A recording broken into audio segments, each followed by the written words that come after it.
If you don't come from generational wealth and you're trying to launch a career in 2025 and beyond, this episode is for you. Talent is only a little part of this game that you are about to play. If you want to play the game and you want to stay in the game, you need to get your money right. What's going on, everyone? Welcome to the Singer Saved by Sales podcast. My name is Jordan Schreiner. I'm an opera singer, I'm a voice professor, and I teach people how to build income streams online to take the financial pressure off their daily lives and off their artistic medium. I was talking to some students today about the importance of being strategic with their money-making process, their money-saving process, and thinking down the line of what is going to come. I can hear my dad in my head constantly saying to me, proper planning prevents poor performance. And in this case, the performance has to do with you being able to plan for your money so that you can go take these auditions that you've worked your butt off to go audition for. What we want to talk about is how can we be strategic and not reactive? Because I could guarantee that so many of you listening to this right now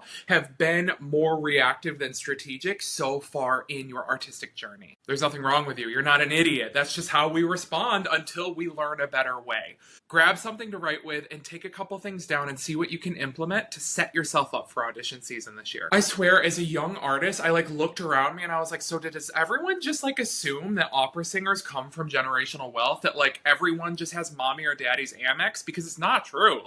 I definitely did not grow up with an Amex in my hand. I had to figure it out on my own. Yes, I was blessed that I did have familial support. When they could give me support, they absolutely did, and I'm forever grateful for that. But it's not like they were just throwing any money at me that I needed. It was definitely I had to step up and work for this if I want to make it work. If you've been around long enough, whether it's this podcast, whether it's my Instagram, my Facebook, my TikTok, whatever, you know that I am a huge fan of talking about money. And so many people get the heebie-jeebies. They don't want to talk about money. They think it's taboo. But if we can start talking about money, we can absolutely be empowered to change the things that are locking us out of being successful. In case you are new here and you are just getting ready to, maybe you're graduating from undergrad or you're thinking about going to undergrad for music or performance of some kind, you need to be aware that there are major audition costs that add up quickly. Sometimes you have to pay for the application to apply. Sometimes you have to pay a pianist fee. Sometimes you're going to need to invest in a warm-up space. Sometimes you'll have to get a plane ticket. Sometimes you'll have to take an Uber from LaGuardia down to Opera America. Add that cost up. It's freaking insane. All of these things are going to add up over time and you are going to have a huge bill. So we need to make sure that as a part of our audition planning process, yes, your rep is important. Yeah, you need voice lessons. Your coaching needs to be locked in so that your languages and your style are excellent and you're competitive in the room. But it's all for nothing if you do not have your money figured out as well. So what I want you to take away from today's episode is that you need to be strategic, not reactive. And you could probably go down a whole rabbit hole of where you are being reactive instead of strategic outside of money, outside of your artistic career, because we all do it. We are human. But I want you to make a choice that this audition season is going to be different. What I want you to do is get out a piece of paper or get a paper calendar or open up your Google Calendar. And I want you to look at your timeline between now when you're listening to this. This is going live April 13th. And applications are going to be coming out in the end of July, early August, and then really start hammering you throughout September and beyond. So how many months do you have? How many weeks do you have? What is your time frame like between now and then for you to be able to figure out, I need to make X amount of dollars so that I am not stressed about applying for these auditions? Where do you have time to make extra cash in between gigs if you're in gigs right now? When do you have time to make money before you fly out to Santa Fe if you're going to Santa Fe or Des Moines this summer? Where are the money-making opportunities that you can maximize right now? Because if we have awareness, you're going to start to see opportunities. If you set your eyes to look for these money-making activities, you're going to be like, oh, I could double down on that. Oh, I could go help this. This could bring me in some money. You start to see it when you bring awareness. One of the things I would love to encourage artists to stop doing is to think that a day job, a typical 9 to 5, working as a barista, working in the service industry, not that there's anything wrong with those, hear my heart on this, but I want you to stop thinking that those are your only options. There are so many opportunities in the gig space, in the gig economy, in terms of affiliate marketing like what I do. There are so many opportunities for you to make really good money doing things in the cracks of your day so that your singing, your music making, whatever you do as an artist can be prioritized, and so that you can really keep the main thing and have extra money coming in over here. Preferably something that does not take voice use. That's one of my big fears around the service industry is, yeah, it can be really great money. I know so many friends that make awesome full-time livings in the service industry. It is absolutely an art form. It is absolutely a profession that should be respected.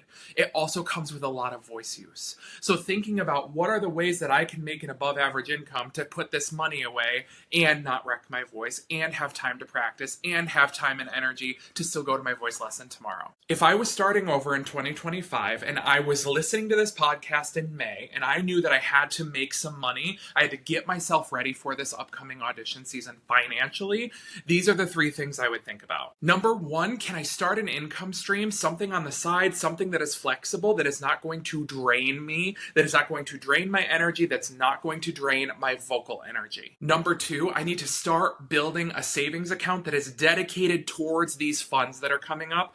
Open a high yield savings account. If you don't know what that is or you have not done it, do 5-10 minutes of research. You can go on, use all of the online resources. Go look at Ramit Sethi. Go look at her first 100K. There are tons of awesome influencers out there that have really high level educational content to teach you about a high yield savings account.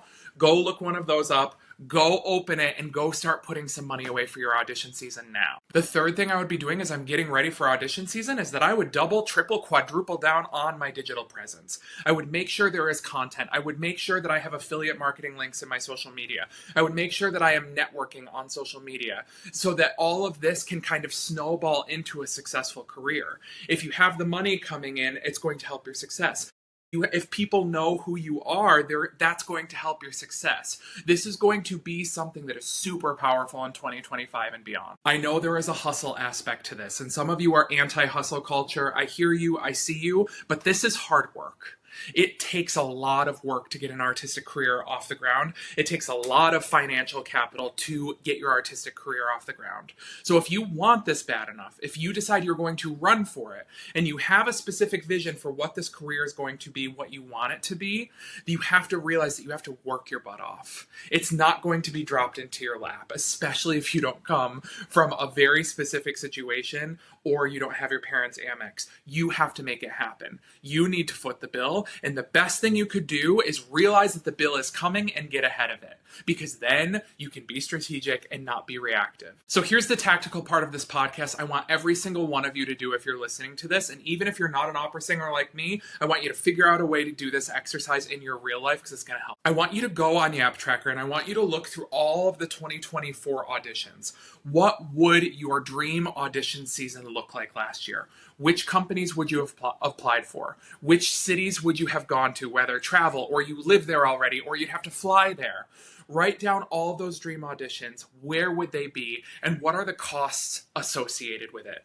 And I want you to add up a dream audition season budget. And how much is that going to cost you? There is your starting number to figure out May to September. How could I get close to that number? How could I get 50% of that number? Maybe the number is ridiculous for the amount of money you make right now. I understand.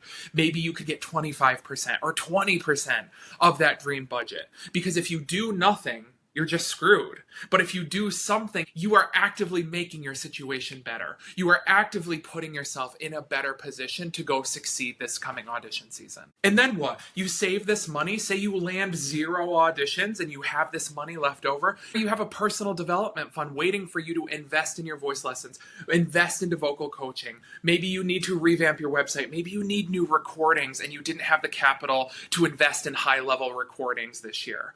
Then you have the money set aside in that high-yield savings account, growing some interest, and you're set up to be in a little bit better of a position than if you did nothing. If you got something from this episode, I'm dying to know what you're going to do with it. If you could take a screenshot of what you see on your screen right now, put it in your Instagram stories and tag me at JMSTenor. Let me know your biggest takeaway. You can also shoot me a DM online or you can send me an email. I would love to know what was helpful and what you're doing to change your circumstances. Because if you can be strategic and not reactive, you are already winning compared to a lot of your colleagues. colleagues. Also, y'all, if you could leave a 5-star review, if you could go leave an actual review on wherever you listen, it definitely helps this with the distribution to get out, and so that your colleagues can also have little bits of information that their conservatories, their teachers might not be telling them.